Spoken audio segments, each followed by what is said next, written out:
Messieurs, bonjour. Avec vous, on va faire Bonjour. le point sur l'énergie bois, sur le combustible bois. Alors, à ma gauche, Monsieur Éric Vial, vous êtes directeur de l'association Propelais. Monsieur Bruno de Monclin, vous êtes président du CIB. Le CIB, rappelez-moi. CIB, Comité interprofessionnel du bois énergie, c'est-à-dire une association qui regroupe toute la filière, depuis les producteurs de bois, de forêt, jusqu'aux énergéticiens. Monsieur Thibaut Surini de Fibois, et vous êtes aussi animateur France Bois Bûche. Tout à fait, oui.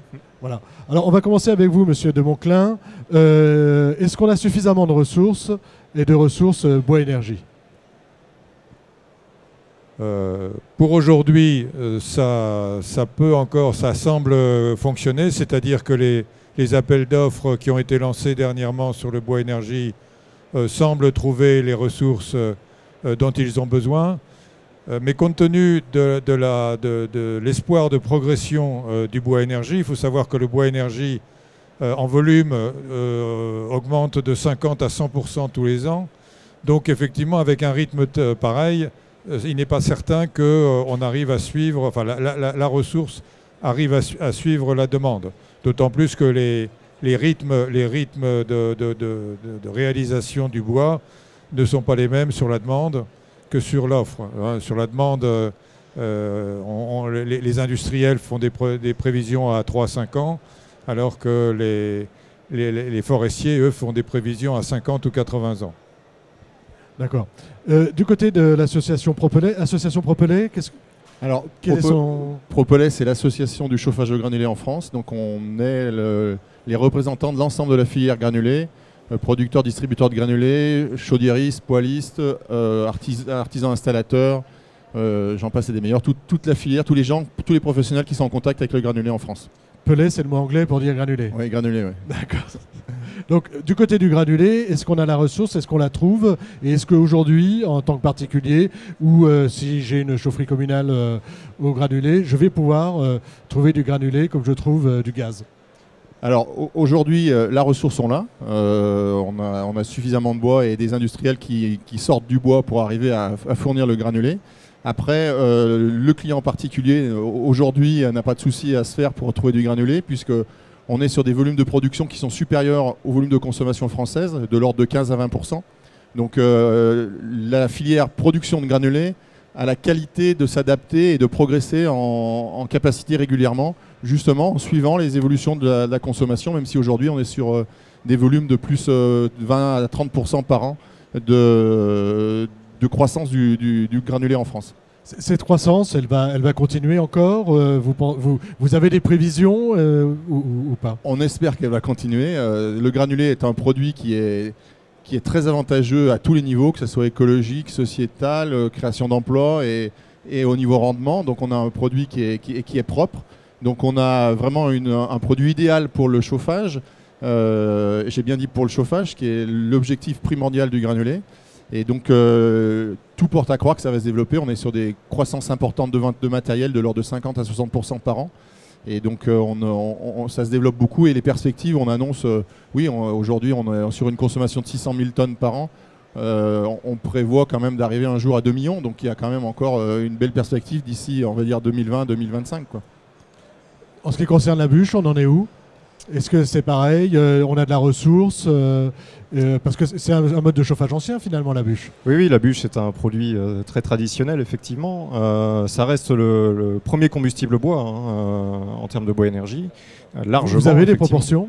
On estime à peu près la consommation. En tout cas, on récolte de l'ordre de 30 millions de mètres cubes pour faire du bois bûche. Voilà. Donc c'est à peu près un tiers de ce qui pousse annuellement en forêt. Voilà. Donc en termes de volume, c'est extrêmement conséquent, effectivement, mais c'est surtout l'occasion de valoriser des arbres de petit diamètre, donc d'entretenir la forêt, et aussi de valoriser des parties supérieures de l'arbre qui ne peuvent pas être utilisées pour des usages plus nobles, tels que la charpente, la menuiserie, par exemple. Voilà. Donc c'est une des valorisations possibles. Voilà, avec un combustible qui, lui, est très, très ancien. Et alors, avant de revenir à la bûche, je voudrais qu'on parle du pellet. Même question pour le pellet. Aujourd'hui, alors je sais, excusez-moi, j'ai fait une bêtise. C'est pas grave. Je vous avais dit qu'en fin de journée, c'était difficile pour moi parfois. Je voulais parler de plaquettes. Donc, sur la plaquette, où en est-on ? Si vous voulez, la plaquette est le combustible privilégié pour les industries et le tertiaire de moyenne puissance, c'est-à-dire en gros entre 300 kW et 20 ou 30 MW. Donc c'est un produit plutôt à usage industriel et qui trouve aujourd'hui son marché. Bon, l'inquiétude, effectivement, vient du fait que on ne voit pas le marché se développer en termes de ressources. La loi d'avenir sur la forêt est assez silencieuse sur ce sujet, alors que toute la profession s'inquiète. Et en plus, contrairement à ce qu'on peut croire, la demande risque de continuer, même si les avantages fiscaux et compagnie ne demeurent pas. Parce que, comme disait M. Vial, le bois a pas mal d'avantages. En plus, il va y avoir dans la loi de finances rectificative probablement des pénalités pour les combustibles classiques. On parle de la taxe intérieure sur la consommation qui va augmenter pour le fioul, le gaz et le charbon. Donc il y a un faisceau de critères qui jouent positifs en faveur du bois en général. Alors, maintenant, on va parler qualité. On va prendre la bûche. Moi, j'ai l'habitude d'aller acheter mes bûches chez mon voisin qui est paysan. Est-ce qu'il m'apporte toute la qualité ou est-ce que vous avez fait des démarches qualité qui font que on est sûr du combustible qu'on achète ? Donc, effectivement, il y a des démarches qualité aujourd'hui qui valorisent le travail des professionnels et qui certifient, ou en tout cas qui permettent aux clients d'avoir une certaine transparence sur la qualité du bois qui est livré chez eux. La qualité notamment de la bûche, ça se définit par le type d'essence, donc c'est-à-dire l'espèce d'arbre qui va constituer la bûche, mais aussi l'humidité par exemple. Il est très important de brûler du bois sec pour éviter l'encrassement des conduits, éviter les émissions polluantes par exemple, et bien sûr avoir un pouvoir calorifique le plus fort possible. Alors comment je peux avoir la certitude que j'ai un bois de qualité, un bois bûche de qualité ? Eh bien, tout simplement, donc, dans le cadre de certaines démarches, donc, notamment France Bois Bûche, les professionnels vous fournissent une facture qui détaille à la fois le type de bois qui vous est livré, la classe d'humidité auquel appartient le bois, pour vous permettre, je dirais, d'avoir les informations nécessaires pour savoir si vous pouvez brûler ou non votre combustible dans l'immédiat ou s'il est préférable de le stocker au préalable, par exemple. Alors, je reviens à mon petit paysan qui, lui, n'a pas tout ça. Est-ce que vous avez des démarches auprès des agriculteurs ou auprès des personnes qui font du bois, comme on dit à la campagne, pour qu'ils s'inscrivent dans une démarche de qualité ? Non, pas spécifiquement. Notre démarche, elle va surtout vis-à-vis du client pour qu'il soit bien conscient de ce qu'il peut brûler ou non.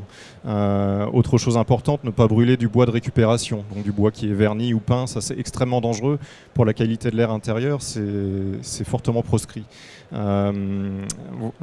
Donc en fait, la démarche, vous allez plus près du client pour dire au client achetez du bois de qualité pour être sûr de ce que vous brûlez, qui ne va pas polluer votre air intérieur et abîmer votre générateur. Oui, et c'est aussi brûler un bois de mauvaise qualité est aussi un risque d'incendie. Il faut savoir que c'est un gros problème aussi dans les foyers. Donc c'est vraiment important effectivement de sensibiliser le consommateur en disant certes la bûche c'est un produit traditionnel, mais c'est avant tout un produit donc avec plus ou moins une bonne qualité et il est important d'avoir conscience de quelques critères, donc comme le type de bois, l'humidité telle que je vous disais. Ça se concrétise comment ? On a une norme, on a une marque, on a une certification ?